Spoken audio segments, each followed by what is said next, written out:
क्या आपने कभी सोचा है कुछ स्टूडेंट्स कम पढ़कर भी 90% से ऊपर मार्क्स कैसे ले आते हैं, जबकि आपने नोट्स बुक भर दी, रिवीजन किया, रातें जाकर पढ़ाई की, फिर भी मार्क्स कम आए।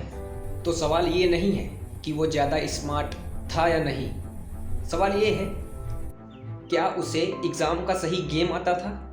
The answer is yes, he knows the right game for exam. आज मैं वही गेम आपको सिखाने वाला हूँ। इसके बाद आप पढ़ाई के साथ एग्ज़ाम्स को भी कंट्रोल करोगे। नमस्कार दोस्तों, मैं आलोक। पिछले 2 सालों में मैंने 100 से भी ज़्यादा स्टूडेंट्स के साथ काम किया है।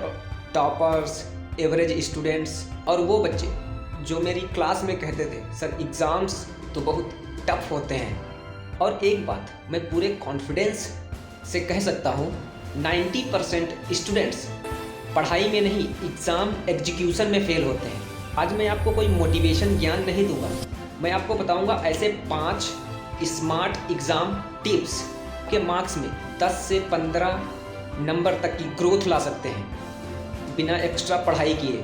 और ये वो रियल टेक्निक्स हैं जो मैंने सीखी हैं टॉपर से, एग्ज़ाम्स में कॉपी चेक करने वाले टीचर से और सैकड़ों स्टूडेंट्स की रियल एग्ज़ाम एक्सपीरियंस से। आज मैं आपको सब कुछ step by step real examples के साथ समझाऊंगा। सबसे बड़ी प्रॉब्लम क्या है पता है? ज़्यादातर स्टूडेंट्स सोचते हैं सिलेबस पढ़ लो, एग्ज़ाम्स अपने आप हो जाएगा, लेकिन रियलिटी बिल्कुल उल्टी है। मैंने खुद उन टीचर से बात की जो एग्ज़ाम्स की कॉपीज़ को चेक करते हैं। उन्होंने एक शॉकिंग बात कही, हमें इससे ज़्यादा फ़र्क नहीं पड़ता कि स्टूडेंट ने क्या लिखा है, हमें इससे फ़र्क पड़ता है कि स्टूडेंट ने कैसे लिखा है। ज़्यादातर स्टूडेंट्स फोकस करते हैं क्या लिखना है, लेकिन ये इग्नोर कर देते हैं कि कैसे लिखना है। और यहीं से टॉपर्स और एवरेज स्टूडेंट के बीच गैप शुरू होता है। अब आते हैं उन 5 रियल एग्ज़ाम्स टिप्स पर। Number 1, wrong answer sequence. बहुत सारे स्टूडेंट्स पेपर में ऐसे आंसर लिखते हैं, पहले क्वेश्चन 1, फिर क्वेश्चन 5, फिर क्वेश्चन 8, फिर क्वेश्चन 2। अब सोचो, जब टीचर कॉपी चेक करता है तो उसे आपकी आंसर सीट में इधर उधर ढूंढना पड़ता है। और सच मानो, टीचर भी इंसान है, कोई रोबोट नहीं। ये चीज़ें उन्हें जेन्युइनली इरिटेट करती हैं। इसका सल्यूशन क्या है? हमेशा क्वेश्चन उसी सीक्वेंस में सॉल्व करो जिस सीक्वेंस में पेपर आया है। अगर कोई क्वेश्चन नहीं आता, पैनिक मत करो, रेंडम मत जाओ, बस उसे छोड़ दो, आगे बढ़ो और बाद में उसे भी सॉल्व करो। Number 2 is slow writing. आप अपना मोबाइल पर नाम 1 सेकेंड में टाइप कर लेते हो, लेकिन एग्ज़ाम में वही नाम 5 से 6 सेकंड में लिखते हो। एग्ज़ाम हॉल में हमारा सबसे बड़ा एनिमी टाइम ही होता है, और स्लो राइटिंग की वजह से स्टूडेंट्स पूरा पेपर अटेम्प्ट ही नहीं कर पाते। इसका सलूशन एकदम सिंपल है, आपको कुछ प्रैक्टिसेस करनी होती हैं।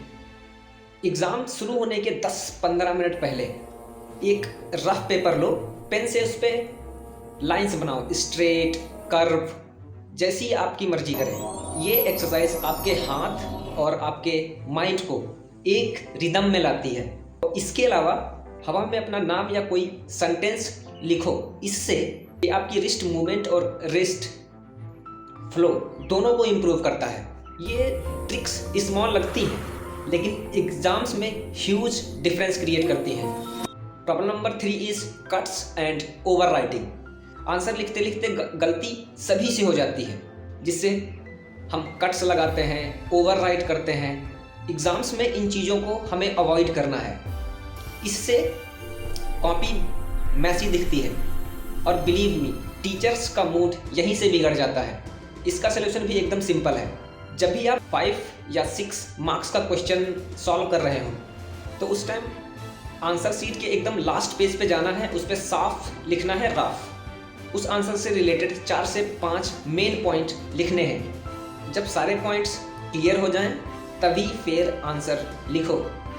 अब मान लो गलती हो ही गई, तो पेंसिल से एक सीधी लाइन बनाना है, बस, इससे ज़्यादा और कुछ नहीं।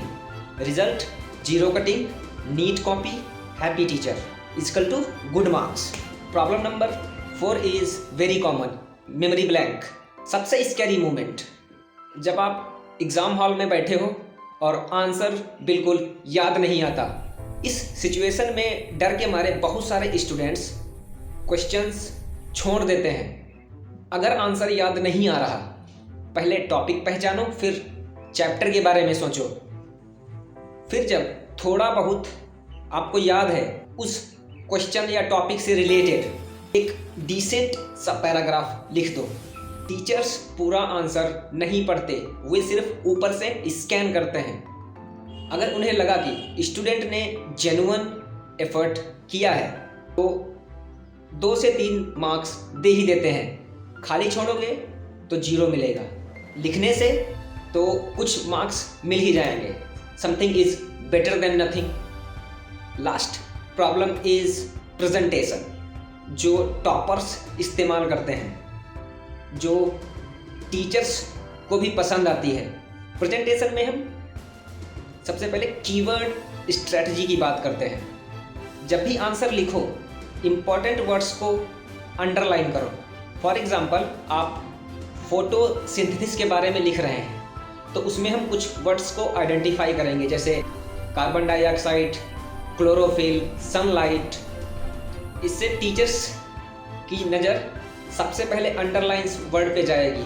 अगर वर्ड्स सही हैं तो पूरा आंसर पढ़े बिना टीचर आपको पूरा नंबर दे देता है। Numerical box rule, numerical answers को बॉक्स में रखो। स्पेशली जब मैथ या फिजिक्स के क्वेश्चन सॉल्व कर रहे हो, तब फाइनल आंसर को बॉक्स में रखो और यूनिट्स जरूर लिखो।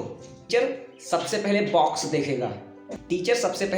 देखेगा, अगर आंसर सही है तो पूरी कैलकुलेशन चेक किए बिना फुल मार्क्स दे देता है। डिफरेंट बिटवीन क्वेश्चंस को हमेशा टेबल के फॉर्मेट में लिखो। टीचर्स हमेशा यही फॉर्मेट एक्सपेक्ट करते हैं, इससे उन्हें आंसर समझने में आसानी रहती है। ये टेक्निक्स छोटी हैं लेकिन मार्क्स में बहुत बड़ा जंप लाती हैं। मार्क्स लाना कोई रॉकेट साइंस नहीं है, आप में कैपेबिलिटी है। बस फ़र्क है हार्ड वर्किंग स्टूडेंट में और स्मार्ट स्टूडेंट में। आप अपने एग्ज़ाम में इन ट्रिक्स को अप्लाई करो और रिज़ल्ट अपने आप दिखेगा। ये हेल्पफुल लगा है तो इसे अपने उन दोस्तों के साथ शेयर करो जो बहुत ज़्यादा हार्ड वर्क करते हैं और ज़्यादा मार्क्स लाना चाहते हैं। तो मिलते हैं नेक्स्ट किसी पावरफुल टॉपिक के साथ। तब तक के लिए keep studying, keep practicing and believe in yourself. I am Alok, see you soon.